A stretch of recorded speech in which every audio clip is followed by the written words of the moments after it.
The framework of societal evolution, from tolerance to participation.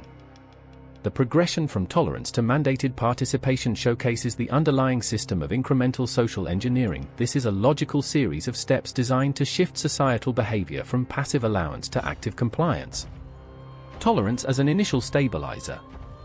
Tolerance functions as a starting point, framing the discussion in terms of coexistence and minimizing conflict. It is logically appealing to those who value personal freedom, since it does not demand endorsement, only the removal of overt opposition. However, in practice, tolerance establishes a baseline that is soon considered insufficient. The lack of an endpoint makes it less a resolution and more a prelude to escalation. Celebration as emotional normalization. Once tolerance has been achieved, the logical extension is the normalization of celebration.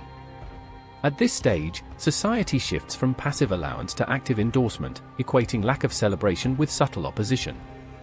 Celebration reinforces the ideology's cultural dominance, embedding it into societal rituals and practices. This phase is designed to create emotional investment, reducing the likelihood of dissent by reclassifying neutrality as hostility. Participation as enforced alignment. Participation becomes the final step, where engagement is no longer optional but expected. Those who do not actively comply are treated as adversarial, even if their reasons for dissent are rooted in logic or personal values. Participation imposes the ideology as a universal standard, transforming it from a cultural phenomenon into an institutional requirement. Mechanisms of enforcement. Institutional power plays a critical role in transforming these stages from voluntary acts into enforced norms. Bureaucracies, corporations, and educational systems act as gatekeepers, ensuring that individuals align with the prescribed narrative. This enforcement often occurs under the guise of inclusivity or diversity, but functions as a means to consolidate ideological power. Hierarchical pressure. Institutions implement policies that penalize non-compliance, effectively coercing individuals to conform. These pressures, whether economic, social, or legal, ensure adherence, reducing the space for independent thought. Virtue signaling as a tool of control. The celebration phase often involves public displays of allegiance, such as corporate branding or mandated workshops. These acts, while appearing voluntary, are incentivized by the avoidance of backlash or criticism, creating a feedback loop that reinforces the ideology's dominance. The logical problem of incrementalism. A key critique of this framework is its reliance on incrementalism, where each step appears reasonable in isolation but cumulatively leads to outcomes far beyond the initial scope. The progression from tolerance to participation can be analyzed as a logical fallacy of slippery slope when used manipulatively, as each subsequent demand redefines the baseline of what is considered acceptable or necessary. This structure creates a paradox. Those who resist later stages are framed as opposing the original premise, even if their dissent is specific to the expansion. Implications for autonomy and critical thought. The system, which I describe above, has profound implications for human autonomy. By embedding ideology into institutional and cultural practices, society reduces the individual's ability to dissent without consequence. This mirrors broader trends in humanity's self-imposed limitations, where constructs designed for cohesion ultimately suppress freedom of thought. Normalization as a tool of submission. The demand for celebration and participation reduces room for neutrality, coercing individuals into submission under the guise of progress. Over time, this erodes the ability to question the ideology itself, as opposition becomes equated with regressive or harmful attitudes. Alienation from individual thought. As societal structures prioritize alignment over inquiry, individuals become alienated from their own reasoning processes. This aligns with my broader critiques, where I explain that humanity is increasingly reliant on constructed frameworks that prioritize emotional satisfaction over intellectual clarity. Broader analysis: humanity's self-perpetuating constructs. This progression highlights a deeper issue within societal evolution: humanity's tendency to prioritize conformity over complexity. The process of tolerance, celebration, and participation exemplifies how ideologies become embedded within social systems, perpetuating themselves regardless of their initial purpose. Such constructs often mask deeper inefficiencies or contradictions, creating systems that are both self-sustaining and self-destructive. For example, the demand for participation introduces a level of coercion that undermines the initial premise of individual freedom. The normalization of these processes reduces humanity's capacity for self-reflection, leading to a society governed by unchallenged narratives. Concluding observations. The logical progression from tolerance to participation is emblematic of humanity's broader patterns of social evolution. By embedding ideological demands into institutional and cultural frameworks, society risks eroding the very autonomy it claims to uphold. This phenomenon aligns with my critiques of modernity as a self-destructive cycle, where constructs designed to unify ultimately alienate and constrain. The LGBT movement, despite its outward intent to challenge and redefine societal norms, operates within the very framework of commodification and cultural limitation it seeks to disrupt. By attempting to reshape definitions of gender, sexuality, and identity, the movement participates in a larger system that commodifies all aspects of human existence. The act of reworking societal categories is not one of pure rebellion against oppression, it is a continuation of the larger process that turns human identity into a consumable product, shaped by the forces of culture, language, and societal frameworks.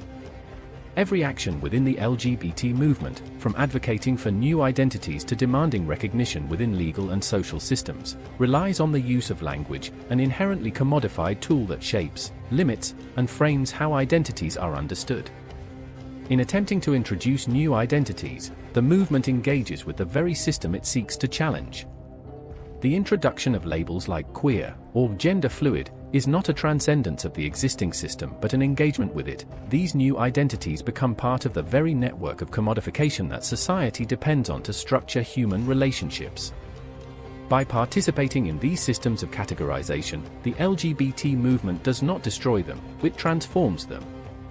It brings attention to the limitations of fixed gender and sexual identities, but does so by redefining them within the same cultural machinery that has historically commodified them. Even the very demand for visibility or legal recognition becomes a request for assimilation within a system of definitions and categories.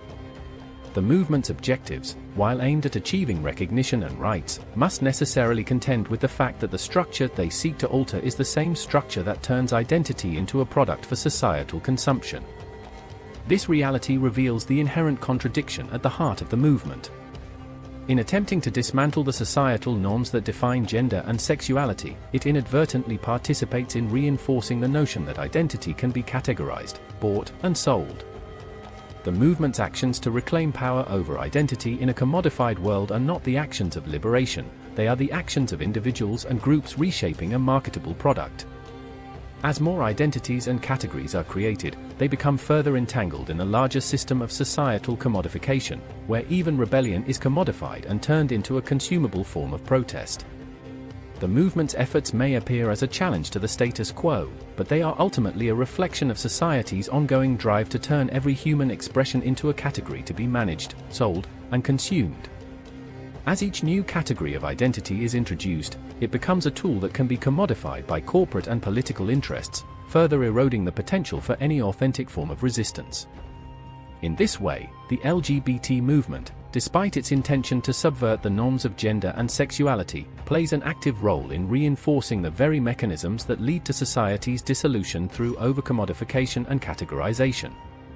The focus on recognition and visibility within these societal systems leads to an inevitable outcome. Society will not be able to differentiate between true transformation and the commodified version of change.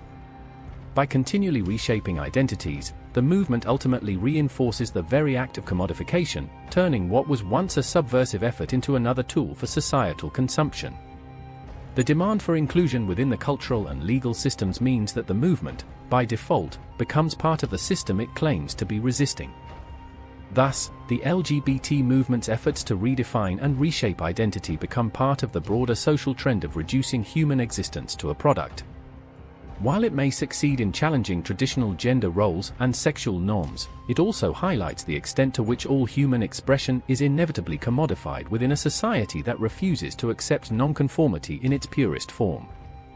By seeking recognition and inclusion within societal frameworks, the movement inadvertently participates in the larger project of turning identity into a marketable product, contributing to the decay of meaningful individuality and the broader collapse of societal coherence.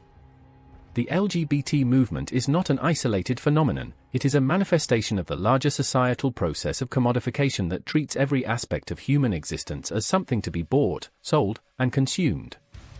Rather than dismantling the system, it is merely a part of its inevitable evolution, leading to a society where all forms of rebellion are commodified and identity becomes a currency in a never-ending marketplace. The destruction of societal coherence isn't simply the result of an external force or a failure of leadership, it is the cumulative effect of every movement that participates in the commodification of human existence. The LGBT movement, in its attempts to redefine and reshape human identity, plays its part in this larger process, ensuring that even acts of resistance become absorbed into the cultural machinery, leading to the eventual dissolution of any meaningful distinction between true individuality and the system that commodifies it. The LGBT movement's actions are not inherently good or bad, but as part of the self-reinforcing cycle of commodification and categorization that will contribute to the eventual collapse of authentic identity and societal coherence. While the movement seeks to challenge societal norms, its very participation in the system of identity commodification ensures that it cannot escape the larger forces that are eroding human autonomy.